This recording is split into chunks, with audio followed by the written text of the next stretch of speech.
Munyamakuru wa BTN TV kuri uyu munsi tariki ya 14 Gicurasi 2026 ubushinjacyaha bwasabye urukiko rw'ibanze rwa Nyarugenge gukatira umunyamakuru Ndahiro Valens Papi igifungo cy'imyaka 5 no kumuca ihazabu ya miliyoni 1,200,000 by'amafaranga y'u Rwanda. Ese ninde wagejejeho Papi mu gihe bamwe bari kuvuga ko uyu munyamakuru ashobora kuba hari uwamugambaniye, ashobora kuba hari ubyihishe inyuma? Ku saa 6:25 nibwo twari dusesekaye mu kigo cy'amashuri cya Groupe Scolaire Kagasa Mwogo giherereye muri uyu murenge wa Mwogo mu karere k'Ubugesera, akaba ariho Bizimana Emmanuel yiga mu mwaka wa 5. Ni umunyamakuru wamenyerewe cyane mu ijwi risa nkaho ritangaza benshi kandi banakunda, aho asoza agira ati nitwa Ndahiro Valens Papi. BTN TV mu karere ka Bugesera umurenge wa Mwogo, nge ndi Ndahiro Valens Papi. Uyu ni umunyamakuru wazamuwe na Angel Mutabaruka ukora kuri TV1, nubwo benshi mutari mubizi, ariko hari umuntu kandi ubyemera witwa Papi. Uriya Papi mbona kuvuga Papi Ndahiro Valens njye muzanye imitangazamakuru. Ni nawe mubwenge ajya avuga kuriya? Oya, avuga ko asanzwe avuga.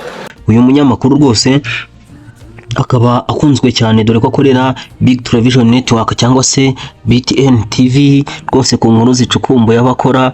Mu minsi ishize nibwo mwabyumvise havugwa inkuru zivugwa ko Ndahiro Valens Papi yaba yafunzwe yakatiwe imyaka 5 azira kuvuga inkuru zisesereza umuntu zirimo no gutukana. Munyamakuru wa BTN TV kuri uyu munsi tariki ya 14 Gicurasi 2026 ubushinjacyaha bwasabye urukiko rw'ibanze rwa Nyarugenge gukatira umunyamakuru Ndahiro Valens Papi igifungo cy'imyaka 5 no kumuca ihazabu ya miliyoni 1,200,000 by'amafaranga y'u Rwanda. Ese ninde wagejejeho Papi mu gihe bamwe bari kuvuga ko uyu munyamakuru ashobora kuba hari uwamugambaniye, ashobora kuba hari ubyihishe inyuma?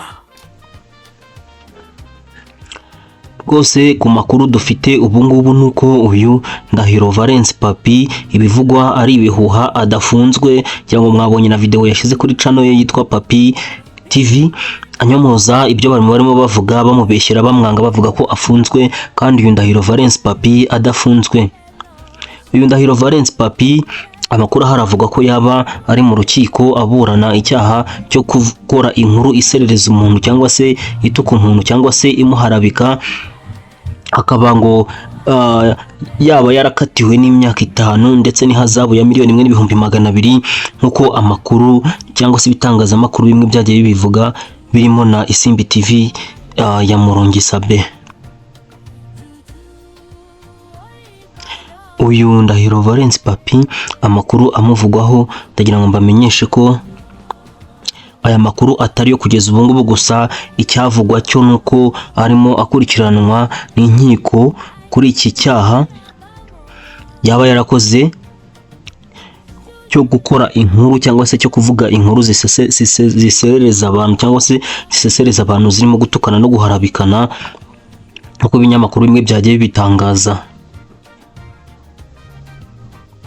Uyu Ndahiro Valens Papi arimo arakurikiranwaho cyane bino byahadorara ko arimo nabikurikiranwaho mu nkiko. Haramutse hari icyabaye cyangwa se ikiyongeyeho mwazabimenyeshwa mu nkuru itaha cyangwa se mu nkuru ikurikira hano kuri Ambe Empire.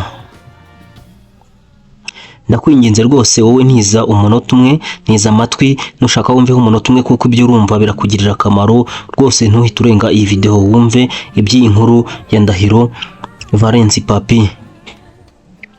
Twagerageje kuganira na bimwe mu bitangazamakuru harimo n'icyo benshi mumenyereye cyane mukunda cyane kivugisha ukuri kidakunda kubeshya cyo bita ChatGPT, cyatubwiye ko nta makuru ahamya ko Ndahiro Valens Papi yaba afunzwe, ahubwo ko arimo akurikiranwa n'inkiko kuri icyo cyaha cyo guserereza cyangwa se cyo gusesereza abantu mu nkuru yakoze.